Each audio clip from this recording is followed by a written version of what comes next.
Wealthy millionaire's pregnant wife catches him cheating, demands divorce, while he begs for mercy. In the heart of Los Angeles, where fortunes are built and reputations can crumble overnight, a single betrayal threatens to shatter one woman's entire world. Sophia Winthrop, pregnant with her first child, believed her marriage to the charismatic millionaire. Ethan Winthrop was bulletproof, founded on genuine love, trust, and their shared vision for a perfect family. But one late-night discovery of a secret affair sends her world spiraling out of control. Plagued by heartbreak, she embarks on a tumultuous journey of legal battles, haunting doubts, and an unrelenting quest for self-worth. Will this betrayal mark her downfall or become her defining moment of triumph? Sophia Anderson grew up in San Diego, the daughter of a retired Marine named Douglas Anderson and a part-time nurse, Alice Anderson. Through scholarships and her mother's careful savings, Sophia attended the University of Southern California, where she studied marketing. It was there, at a young entrepreneurs conference, that she first crossed paths with Ethan Winthrop, heir to a sprawling real estate empire that boasted luxury high-rises from Beverly Hills to downtown Seattle. Although she didn't come from his world of private jets and multi-million-dollar investments, she found his intelligence, charm, and philanthropy deeply alluring. When she and Ethan married 2 years later, it felt like a fairy tale, blending the best of both their worlds. Surrounded by a circle of influential friends, the wedding was an opulent affair held at the Winthrop family estate in Bel Air. The photographs landed in regional society magazines, Ethan in a tailored Armani tux, Sophia in a classic Vera Wang gown. Behind the glossy images, though, not everyone in Ethan's circle was welcoming of the outsider bride. Some questioned whether Sophia was after his money, while others whispered that Ethan had previously been less than committed in past relationships. Despite the rumors, Sophia believed their bond transcended idle gossip. She took pride in building an honest partnership. Once the newlywed bliss settled, she poured herself into philanthropic work, helping her mother establish health clinics in underserved areas. Meanwhile, Ethan immersed himself in expanding Winthrop properties, setting ambitious goals to surpass his father's legacy. His father, Frederick Winthrop, was known for a ruthless business style, and many wondered if Ethan, seemingly more compassionate, would follow in those footsteps or forge a different path. For months, life was seamless. Ethan traveled frequently, scouting new development projects in cities like Miami and Chicago, while Sophia supervised local charity events. She often accompanied him on business trips, turning them into mini vacations. They collected memories in some of the most luxurious corners of the world, sipping espresso in Milan, wine tasting in Napa, and strolling on the pristine beaches of the Caribbean. When Sophia learned she was pregnant, a moment she had dreamed of since she was a little girl, her joy seemed complete. Ethan, initially startled, claimed he was ready for fatherhood and assured her that starting a family would not derail his high-octane lifestyle. Yet cracks began to form. In small ways at first, Ethan's phone buzzing more than usual, his abrupt changes in schedule, an edginess that surfaced whenever Sophia asked about his new executive assistant, Vanessa Ortiz. Work stress, he said. She wanted to believe him, she needed to. After all, she couldn't imagine Ethan betraying her. They had built this union on love, not convenience. One warm April evening, Sophia hosted a small dinner for close friends. She noticed Ethan texting in the corner, his face illuminated by the phone's glow, a faint smirk dancing on his lips. He looked up, meeting her gaze with a fleeting, almost guilty expression, before pocketing his phone and returning to the guests. That night, she felt a pang of fear gnaw at her heart. But she brushed it aside. She was pregnant, emotional, and under normal circumstances, suspicion might have seemed irrational. But somewhere deep down, in a place she couldn't name, the seeds of doubt were planted. And soon they would take root in the most devastating way. A few weeks after that uneasy dinner, Sophia began noticing more unusual patterns. Ethan would head to the gym at odd hours, once at 10 p.m. on a Friday, another time at 6 a.m. Sunday morning. At first, she admired his commitment to fitness. But when he sometimes returned without a trace of sweat on his brow, her questions multiplied. One day, out of sheer curiosity, she attempted to reach him while he was supposedly out for a run. His phone rang for what felt like an eternity, before going straight to voicemail. Later, he texted back, "In a meeting, we'll call you soon." A meeting? On a Sunday? This mismatch between his earlier claim and his text ignited a wave of anxiety in her. But the bigger shock arrived one afternoon when Megan Walters, Sophia's closest friend since college, came over for lunch.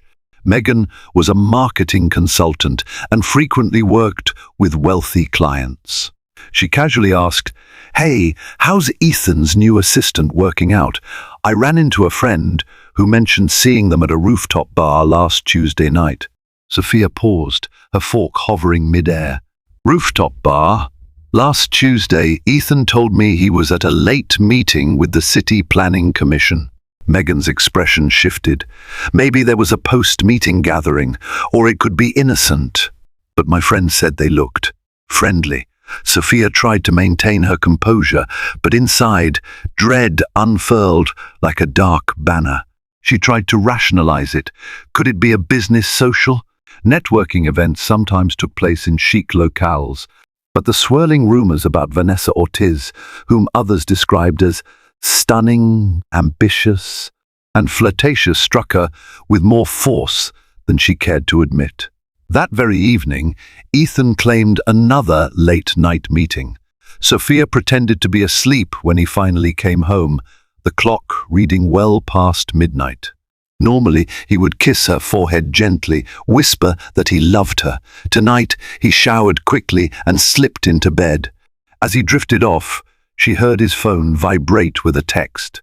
Curiosity burned, but she resisted the urge to grab it. She was determined not to become the suspicious wife rummaging through personal devices. Yet, the fear ate away at her. Each day, her mind replayed disjointed clips, a half-heard phone call, a mention of Vanessa's name, Ethan's repeated cancellations of dinners she painstakingly arranged. Even her pregnancy hadn't deterred him from missing prenatal appointments. He seemed always caught up in an emergency at the office or closing a critical deal. Desperate for clarity, she considered confronting him directly. But the part of her that loved him, that believed in the integrity of their vows, wanted to avoid baseless accusations. Perhaps, she thought, she should gather concrete evidence if there was any to gather before launching an attack. After all, Ethan had never given her reason to doubt him before. Still, ignoring her instincts felt like walking along a perilous ledge, uncertain when she might tumble off. When the heart whispers that something is wrong, it's often right.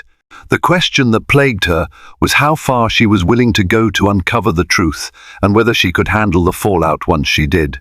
Ethan's real estate group had recently undertaken a massive project in Phoenix, a luxury condominium complex that aimed to redefine upscale living in the desert.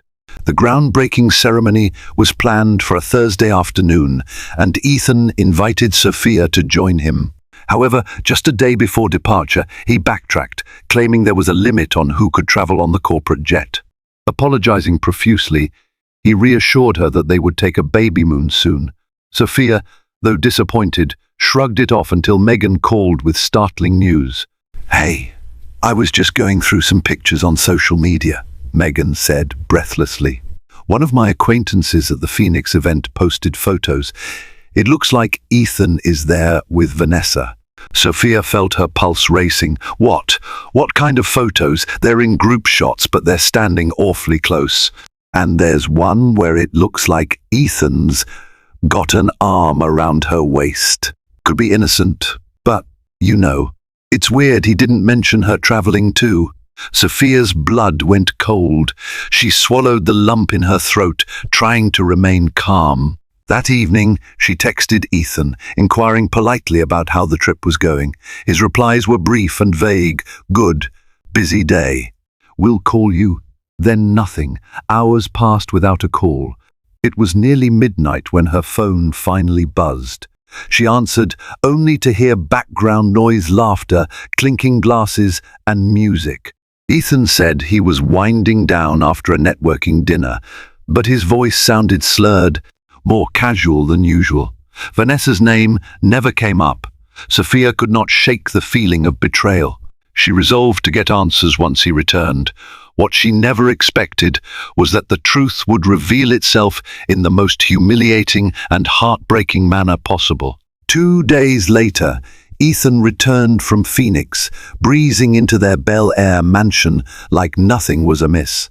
Sophia waited until after dinner, when they sat in the living room. Heart-pounding, she asked, "So, how was the groundbreaking?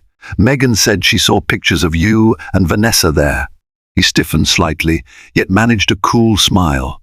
Vanessa had some tasks to handle for the event. It was purely professional. She forced a smile, trying to appear unaffected. Then she brought up something else. "You said there wasn't room on the corporate jet for me to go, but apparently Vanessa went. Why would you?" Her question was cut short by the sudden ring of Ethan's phone. He glanced at the screen, then dismissed the call. Sophia recognized the frustration flicker across his face. She decided she'd had enough. Excusing herself, she headed upstairs to the master bedroom, tears pooling in her eyes. She needed a moment to gather her thoughts before confronting him again. That moment arrived sooner than anticipated. Around 2 a.m., a noise roused her from a restless sleep. She realized the side of the bed where Ethan should be was empty. Confusion gave way to alarm as she followed faint voices leading down the hall.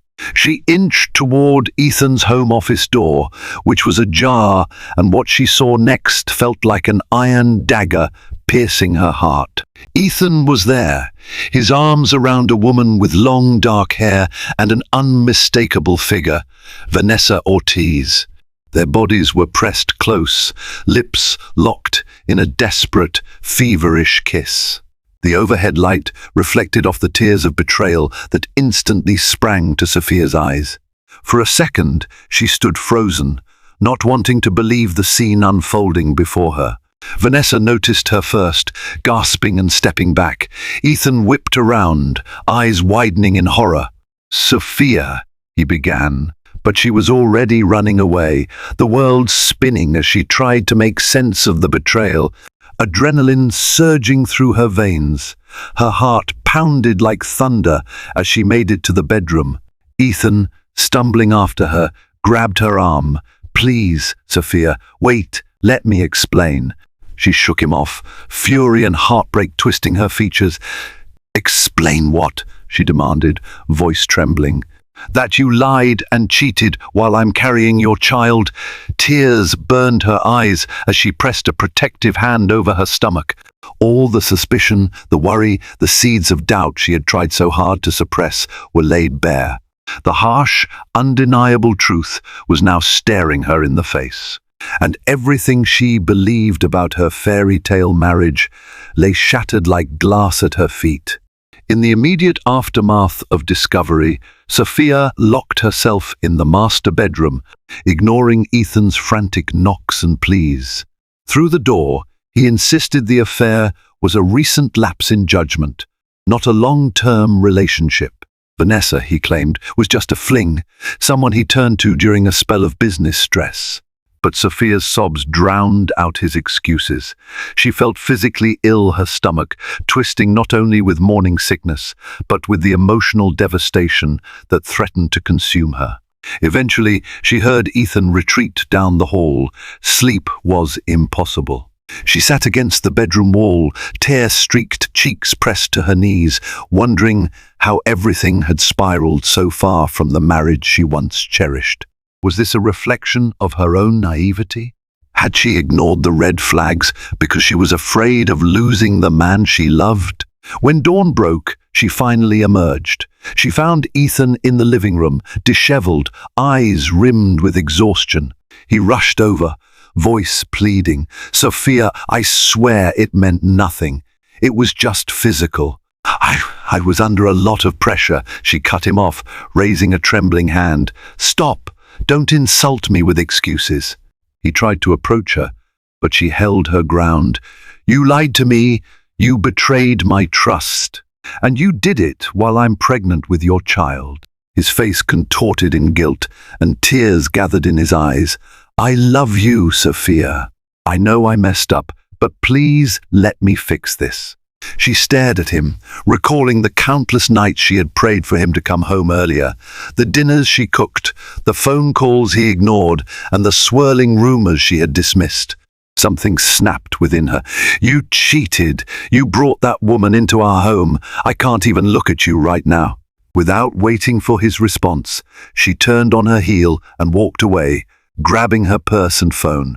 Overwhelmed, she needed a place to process her pain, somewhere safe. She dialed Megan, and within 15 minutes, she was in her friend's car, tears pouring out in uncontrollable waves.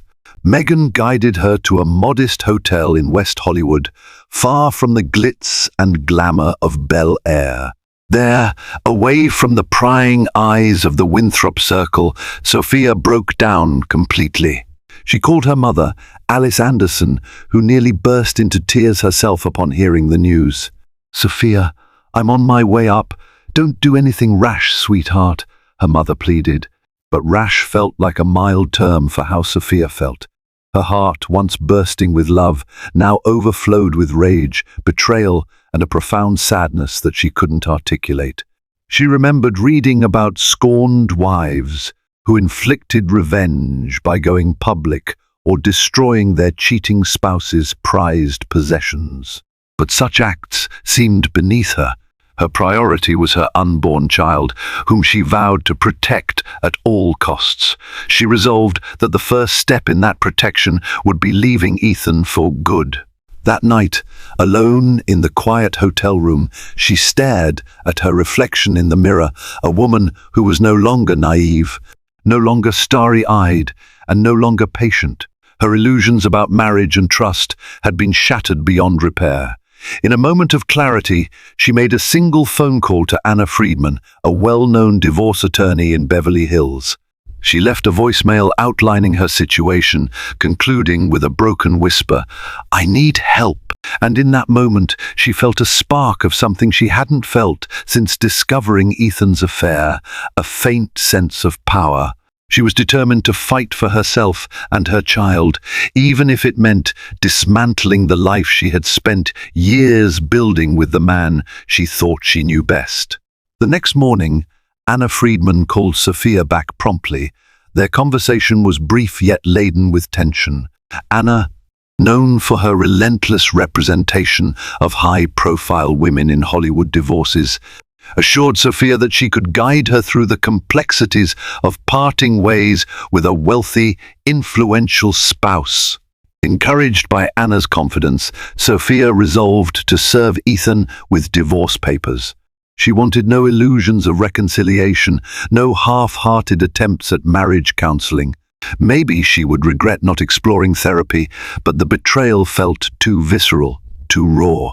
She already imagined a separate future, herself and her baby, forging a new path without the shadow of Ethan's unfaithfulness.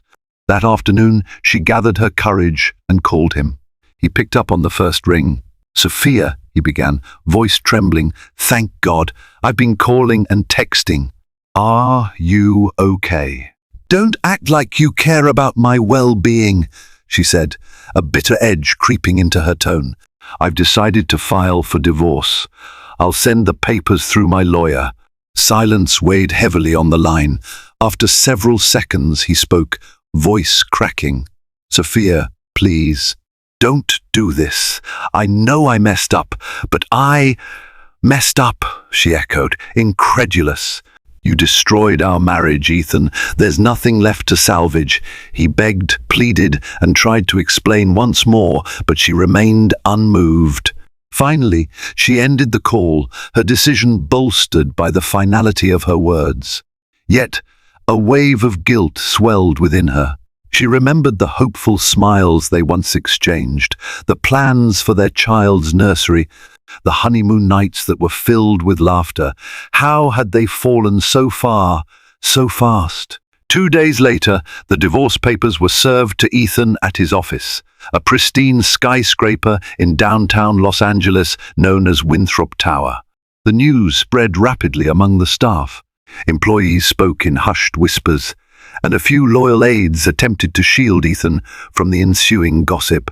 Even Vanessa Ortiz, the rumored mistress, faced withering glares from co-workers who had once revered her competence and charm. Meanwhile, reporters from celebrity tabloids began loitering outside Winthrop Tower, eager to snap pictures of the scorned wife or the cheating millionaire. The story was ripe for public consumption. Sophia dreaded the thought of her private heartbreak splashed across magazine covers. But she felt an odd sense of validation in making Ethan face public accountability for his actions. She retreated to her parents' home in San Diego, wanting to avoid the paparazzi swarm. Every day, she struggled with the swirl of conflicting emotions, anger, heartbreak, regret. The pregnancy heightened her vulnerability. Nausea and fatigue became constants in her daily life, overshadowed only by the emotional wreckage she waded through. On the 4th day in San Diego, she met with Anna Friedman in person. Anna laid out the likely scenarios, a settlement negotiation that would ensure Sophia's financial security and potential custody arrangements. The mention of custody rattled Sophia. She wanted full custody, but also recognized the emotional toll it could take on a child to be separated from their father. Even if Ethan had betrayed her, he was still the baby's father, a fact that filled her with equal parts rage and sorrow. That night, while lying awake in her childhood bedroom, she felt a distinct flutter in her belly. It was the baby's first noticeable movement. She placed a hand over her stomach, tears silently streaming down her face. This tiny life, so precious and vulnerable, had no choice in how or why it came into the world. Its father was a cheater, its mother was devastated, but the baby deserved love, stability, and a chance at happiness. Sophia vowed to provide that, no matter the cost, even if it meant waging a legal war against the man she once adored. In Los Angeles, Ethan found his fortress of success under siege. Winthrop Properties' board of directors frowned upon scandal, wary that negative press could scare off investors. The tabloids released sensational headlines. Millionaire Ethan Winthrop's wife demands divorce after cheating scandal, accompanied by blurry photographs of a tearful Sophia leaving their Bel Air mansion. Within his inner circle, tensions simmered. Frederick Winthrop, Ethan's father, had built the company on an image of family values and philanthropic contributions, even if, behind closed doors, he wasn't the most moral man. Confronting his son in a closed-door meeting, Frederick boomed, "How could you let yourself get caught up in such a public mess? Our name is everything." Ethan, slumped in an expensive leather chair, raked his hands through his hair. "I know I messed up, Dad. I don't need the lecture." Frederick slammed a hand on the desk. "You do need the lecture. You're jeopardizing everything we've worked for. The investors are skittish. The media is having a field day. And your wife," he paused, glaring, "your pregnant wife wants a divorce. Fix it." Ethan felt cornered. He had spent his life trying to escape his father's domineering shadow, only to realize that his father's words carried weight he couldn't ignore. Meanwhile, in San Diego, Sophia was dealing with her own familial pressures. Her mother, Alice, hovered protectively, preparing nutritious meals, urging her daughter to take prenatal vitamins and attend childbirth classes. Douglas Anderson, her father, was furious. He threatened to confront Ethan face to face. "No man disrespects my daughter like this and gets away with it," he growled. Sophia pleaded for calm, acknowledging her father's anger, but insisting that the best course was a clean legal separation. She spent her days drafting statements with Anna Friedman, preparing for the possibility of court appearances. The stress mounted, and more than once she found herself in tears.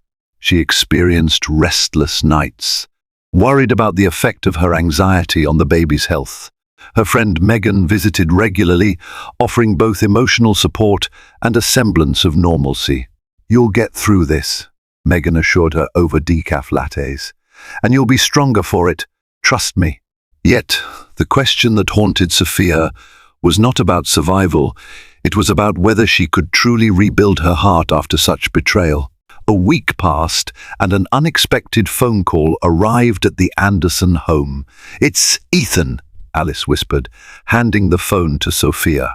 Nervous energy coursed through her as she lifted the receiver. "Sophia," Ethan began, voice subdued, "I'm calling because I'd like to meet. I'll drive down to San Diego or anywhere you want. Please, can we talk?" Her heart clenched. She had sworn off pity for him, yet the sound of his voice triggered a surge of conflicting emotions. She thought of the baby's well-being, of her own desire for closure. "All right," she finally said. "We can talk at my lawyer's office. Nothing more."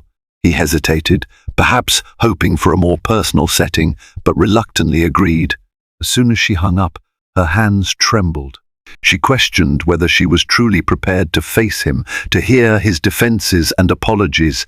The wheels of change were in motion, though, and she could feel the tension building like a storm about to break. The meeting was scheduled in downtown San Diego at the offices of Friedman and Associates, a reputable law firm on the 18th floor of a glass-walled tower. It provided panoramic views of the city and harbor. Sophia arrived with her attorney, Anna, who exuded a calm professionalism that steadied Sophia's frazzled nerves. Ethan was already there, pacing the lobby in a crisp navy suit, shoulders tense. The moment he saw Sophia, a flicker of tenderness crossed his face, quickly overshadowed by remorse. They stepped into a conference room, a sleek space, with minimalist decor and neutral tones. Anna took the lead, greeting Ethan and his attorney, Brian Lewitt, a polished man with a silver tie. Once everyone was seated, Anna spoke first. "We're here to discuss the terms of the divorce, custody, and any additional matters regarding the unborn child." Ethan cleared his throat. "Before we get into the legalities, I'd like a moment to speak to Sophia, privately." Anna and Brian exchanged glances. Hesitantly, Sophia nodded. The attorneys stepped out, leaving the couple alone. The silence was deafening at first, both struggling to find the right words. Eventually, Ethan's voice emerged, heavy with sorrow. "I'm so sorry, Sophia. I know you hate me, and I don't blame you. But I beg you to reconsider. It was one night, actually, a few nights of stupidity. I take full responsibility, and I'm ready to do anything to make it right." Tears welled in her eyes. She wanted to lash out, to hurl accusations, but she also felt a wave of exhaustion. "You think it's that simple? You humiliated me. You destroyed my trust. I can't just erase the image of you with Vanessa." He swallowed hard. "I've ended everything with her. There's no excuse. But I was under such pressure trying to expand the business, dealing with my father's expectations, and I made a terrible, selfish mistake." She closed her eyes, tears slipping free. "My father was a Marine. He taught me that under pressure, your true character shows. You think I haven't felt stress, especially being pregnant? Yet I never once betrayed you." He reached across the table, desperately grasping her hand. She tensed, but didn't pull away immediately. "I know," he whispered, his voice cracking. I love you, and I love our baby. Please, let's go to counseling, therapy, whatever it takes. For a heartbeat, her soul wavered. She recalled the dreams they'd spun about raising a child in a loving household, the quiet nights at home, the big family holidays.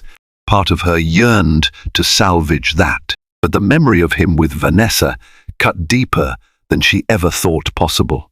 She withdrew her hand. I need time, Ethan, but for now I want to proceed with the divorce. That's my decision. He looked shattered, tears brimming. I'll sign whatever you want. Just please, can we talk again? Outside of lawyers and offices, her own tears surfaced. I'll think about it. With that, she signaled to Anna, who re-entered. The atmosphere turned formal once again. They discussed preliminary settlement figures, spousal support, and how they might structure parenting rights once the baby was born. Ethan appeared reluctant to fight over anything. He seemed willing to hand over the house, and any financial cushion Sophia requested a reaction perhaps driven by guilt or genuine remorse. Yet, as the meeting wound down, Sophia felt no relief, no sense of triumph. She felt hollow. She had once looked at Ethan with unwavering love, and now every glance reminded her of betrayal. This was not a victory. It was a tragic detour from the life she had believed in. Sophia left the meeting feeling emotionally drained. She found solace back at her parents' house, where she spent the evening in her old bedroom, leafing through childhood photos. The safety of her past contrasted starkly with the chaotic uncertainty of her present. Despite her efforts to remain resolute, a flicker of doubt gnawed at her. Could Ethan truly change? While she wrestled with these thoughts, Ethan plunged into a desperate campaign to prove his sincerity. Over the next week, she received a barrage of heartfelt text messages, flowers delivered daily with notes like, I will never give up on us. Please forgive me. He even arranged for a letter of apology from Vanessa Ortiz to be emailed to Sophia, in which Vanessa took full responsibility, insisting she had pursued Ethan relentlessly. Whether that was true or a carefully orchestrated measure, Sophia didn't know. Sophia's parents urged her to remain steadfast in her decision. Her father, Douglas, cornered her one morning. You need to focus on what's best for you and your baby. Cheaters rarely change. Don't be fooled by his dramatics. Yet, somewhere in the back of her mind, she recalled the softness in Ethan's eyes, his trembling voice pleading for another chance. And so, when he called one evening to invite her to a therapy session, she surprised everyone, including herself, by agreeing. Their first therapy appointment took place at a discreet clinic in La Jolla, recommended by Megan, who once sought counseling for her own relationship troubles. The therapist, Dr. Rebecca Palmer, had a calm demeanor and immediately set ground rules for communication. The hour that followed was excruciating, yet cathartic. Ethan confessed in detail how neglected he felt at times, pressured by father, board members, and the whirlwind of business demands. He explained that in a moment of weakness, Vanessa offered him excitement and an escape. Sophia's tears never ceased. Your escape cost me my heart, she whispered. And it almost cost our child a stable family. Dr. Palmer probed deeper, asking about Sophia's feelings of betrayal and whether any part of her could see a path to forgiveness. She admitted she didn't know. I can't trust him, she said simply. Ethan reached for her hand, and she allowed it, though her skin tingled with a mix of longing and revulsion. Could she ever trust him again? The therapy session ended with no clear resolution, but a new door had cracked open a chance, however slim, for reconciliation. Outside the clinic, they stood awkwardly by her car. The sun was setting, casting an orange glow over the parking lot. I appreciate you coming, Ethan said. I'm willing to do anything to keep our family together. Sophia's gaze fell to her baby bump. She placed a protective hand over her stomach. I'm here for our child, she replied. Not for you. Don't confuse the two. Ethan nodded, pain etched into his features. I know, but maybe one day, maybe you'll see. I'm worth another chance. She had no answer. As she drove away, she felt torn between the life they had once planned and the reality of his betrayal. No matter how strong her anger, the baby was a link that would connect them forever. And that knowledge both terrified and comforted her. The social circle that once admired Ethan and Sophia's power couple aura now took sides. Some quietly supported Sophia, outraged by Ethan's infidelity, while others, particularly those close to the Winthrop business empire, chose to defend him or remain neutral.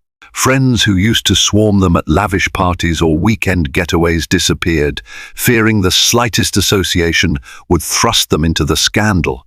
Megan, however, remained fiercely loyal. One afternoon, she accompanied Sophia to a prenatal check up at Street Mary's Hospital. Dr. Avery Wilson, a well-regarded obstetrician, performed the ultrasound. As the whoosh of the fetal heartbeat filled the exam room, Sophia felt a surge of love.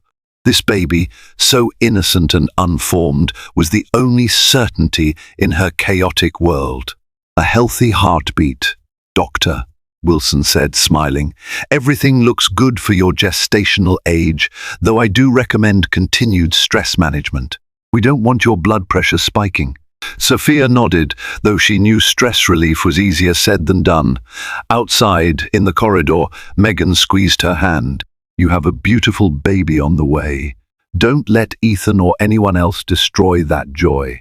That evening, as Sophia sorted through her emails, she noticed a message from an unknown sender. It read, I have information that could help you. Contact me immediately. Attached was a cryptic file labeled Vanessa Ortiz. Alarmed, Sophia called Anna Friedman, who advised caution but agreed they should open it. Inside, they found copies of text messages and emails from Vanessa to an unknown third party, apparently detailing how she targeted Ethan for career advancement. She referred to him as a stepping stone to bigger things, praising his wealth and influence. Sophia felt a wave of revulsion. So she was using him, and he risked our marriage for this? She forwarded the contents to Ethan, along with a terse note. Look at what she wrote. How could you do this to us? His reply arrived within minutes, Sophia. I had no idea. I'm so sorry. Let's meet, please. Each revelation about Vanessa should have made Sophia feel vindicated, yet it only deepened her sense of betrayal. Ethan had let a woman so callous and manipulative into their lives, risking everything. Now, with more therapy sessions booked and a swirl of rumors about Vanessa's next moves, some said she was planning to file a harassment suit against Ethan to blackmail him. Sophia felt the ground beneath her feet slip further away. This was bigger than a simple act of infidelity. It was a calculated intrusion into her marriage, a collision of ambition and vulnerability that left her future precariously perched. The old Sophia, naive and trusting, might have caved in tears, but now she found herself leaning toward a steely resolve. If Ethan was sincere in wanting to fix things, he would have to do it on her terms, no secrets, no half-truths, and no illusions.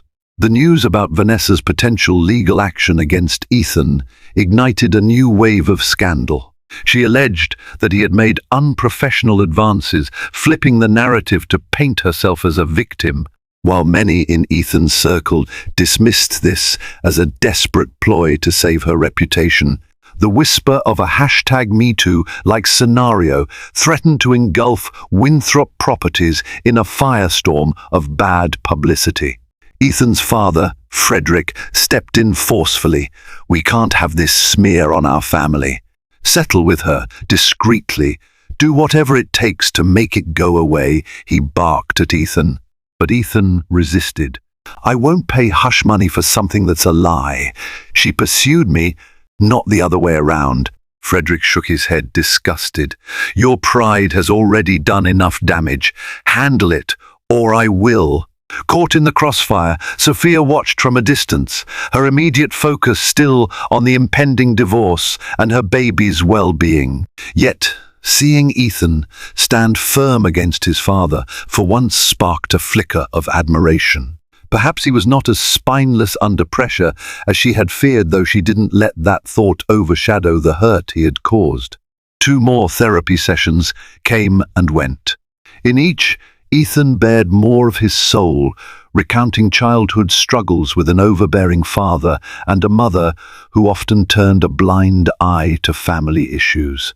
His insecurities, it seemed, ran deep. He admitted that fueling his public persona was a sense of inadequacy passed down by Frederick's constant comparisons to more successful peers. Sophia listened, tears in her eyes, not sure how to feel. She empathized with his past pain, but couldn't ignore the present scars he'd inflicted on her. "I need you to see that I'm committed," Ethan told her after one session. "I've made mistakes, horrible ones, but this baby is everything. And you're everything to me." She looked away. "I'm not a doormat, Ethan. Love isn't enough to undo betrayal. Trust is fragile." He nodded, swallowing back tears. "I understand. I'll earn it back, step by step, if you let me." Sophia said nothing. Silence answered him.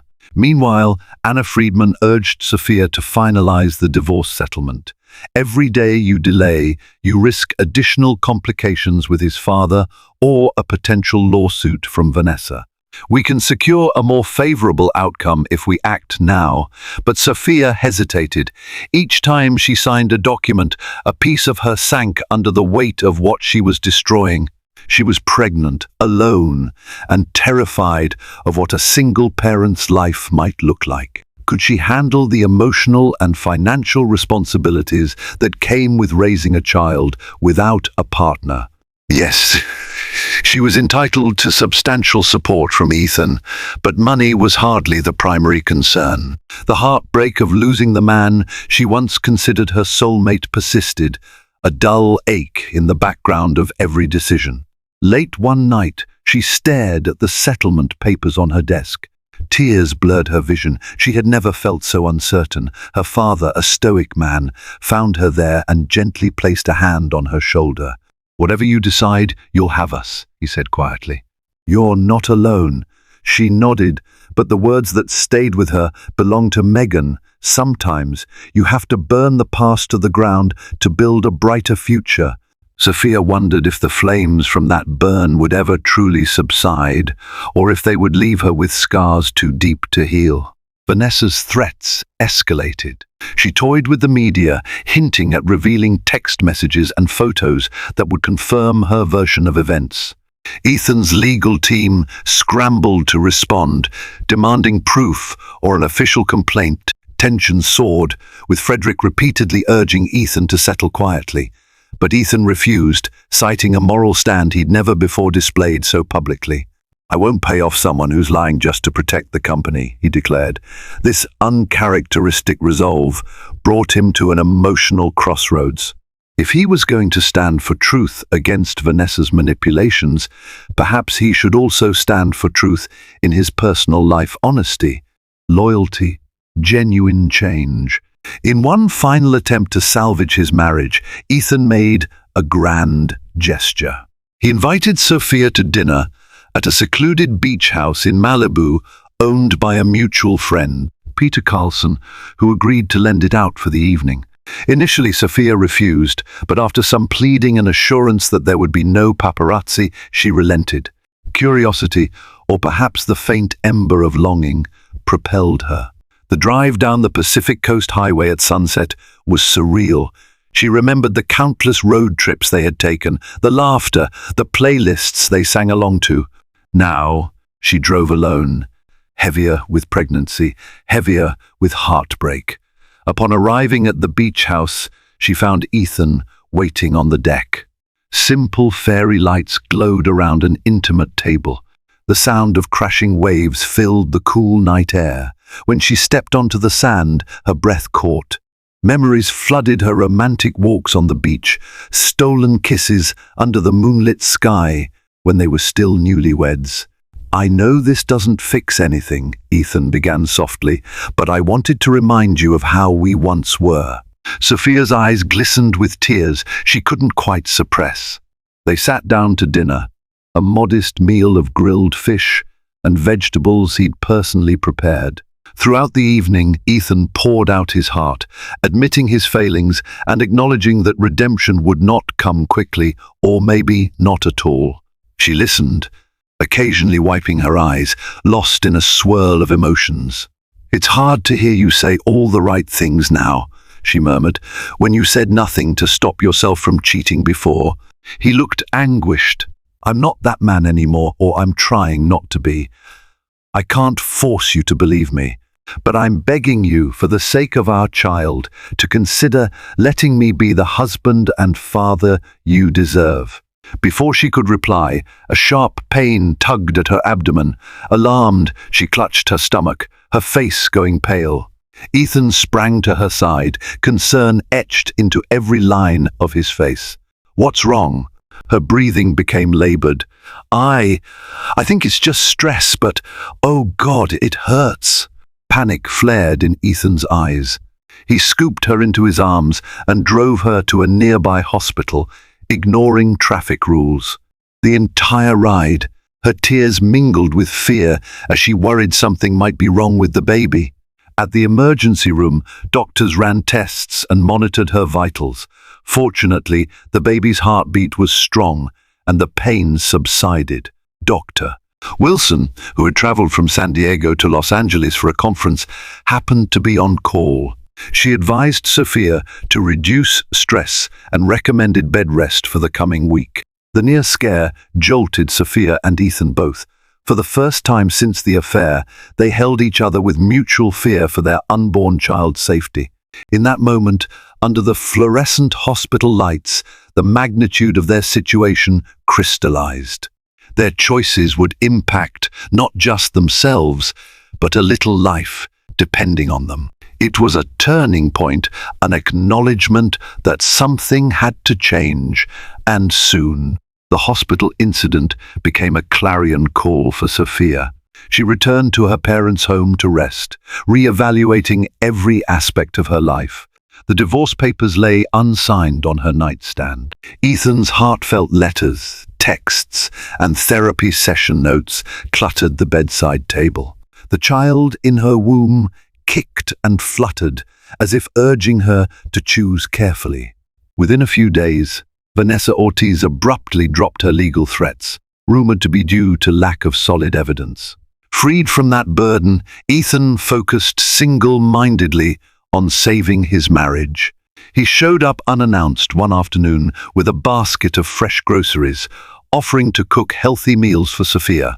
Her parents looked on warily, but Douglas relented, allowing him inside. In the kitchen, Ethan cooked a simple stew under Sophia's watchful gaze. The domesticity of the moment felt both comforting and strange. She studied him as he chopped carrots, remembering the man who once seemed so distant and consumed by wealth. Now, he appeared humbled, even broken, by his mistakes. When dinner was ready, her parents politely excused themselves. Alone with Ethan, Sophia mustered the courage to speak candidly. "Even after all your apologies, I'm terrified," she admitted, tears threatening to spill. "If I take you back, what's to stop you from cheating again?" His eyes filled with sorrow. "I can't give you a guarantee on the future, but I've learned that your trust is everything to me. I won't risk losing you again." The next morning, she called Anna Friedman. With a trembling voice, she said, "I'm putting the divorce on hold for now." Anna was taken aback. "Sophia, are you sure? After everything he's done?" "I'm not sure," Sophia confessed. "But I want to see if he really can change. If it doesn't work, I can always sign those papers later." And so began an improbable rebuilding process. She agreed to move back into the Bel Air mansion, albeit with conditions. Ethan had to continue therapy, give her full access to his phone and schedule, and attend every prenatal appointment. No excuses. He agreed without hesitation, even resigning from a few board positions to ensure more time at home. It was not an immediate fairy tale. They fought frequently over trust issues, painful memories, and the looming presence of Frederick's condemnation. But each argument ended with a new layer of honesty that had never existed in their marriage before. Together, they prepared a nursery, painting the walls a soft pastel green and placing a plush rocking chair by the window. Each stroke of paint felt like both an apology and a promise, a tangible sign of their commitment to this unborn child who had already endured so much turmoil. Finally, months later, as Sophia reached the end of her pregnancy, she felt a sense of cautious hope. Ethan had not faltered in his dedication. He was there at every ultrasound, practicing breathing techniques for labor, even learning how to install a car seat. He became the partner she had always wished for, though the scars of betrayal remained. She wondered if those scars would ever fade, or if they would become the reminder that sometimes love can break you before it heals you. One afternoon, as they sat in the nursery, Sophia resting in the rocking chair, she found herself unconsciously rubbing her round belly. Ethan knelt beside her, placing a gentle hand atop hers. "You deserve happiness," he said softly. "I'll spend the rest of my life making sure you get it." A tear slipped down her cheek. "I deserve honesty. Let's start there." Their eyes locked, an unspoken vow that whatever came next, they would face it with open hearts. The future was uncertain, the past still a source of pain, but nestled in Sophia's womb was a new beginning. In that moment, she realized that while some marriages might break under the strain of betrayal, others could bend and reshape, forging an entirely different kind of bond, one where forgiveness, though hard-fought, could finally find a home. Sophia's world was upended the moment she discovered her millionaire husband's affair. Heartbreak, anger, and a fierce need for independence fueled her quest for divorce. Yet, in the end, she saw that relationships and the people in them can evolve in unexpected ways. Her decision to give Ethan one more chance came from a place of determination to nurture a healthier future for herself and their unborn child. This story, filled with betrayal and redemption, shows us that love can emerge stronger when forged through honesty and painful self-reflection. If you found this emotional journey compelling, please like this video and share it with friends who might draw strength from Sophia's experience. And don't forget to subscribe to our channel for more real-life, inspired drama fiction and powerful narratives that remind us of the resilience of the human spirit. Thank you for tuning in.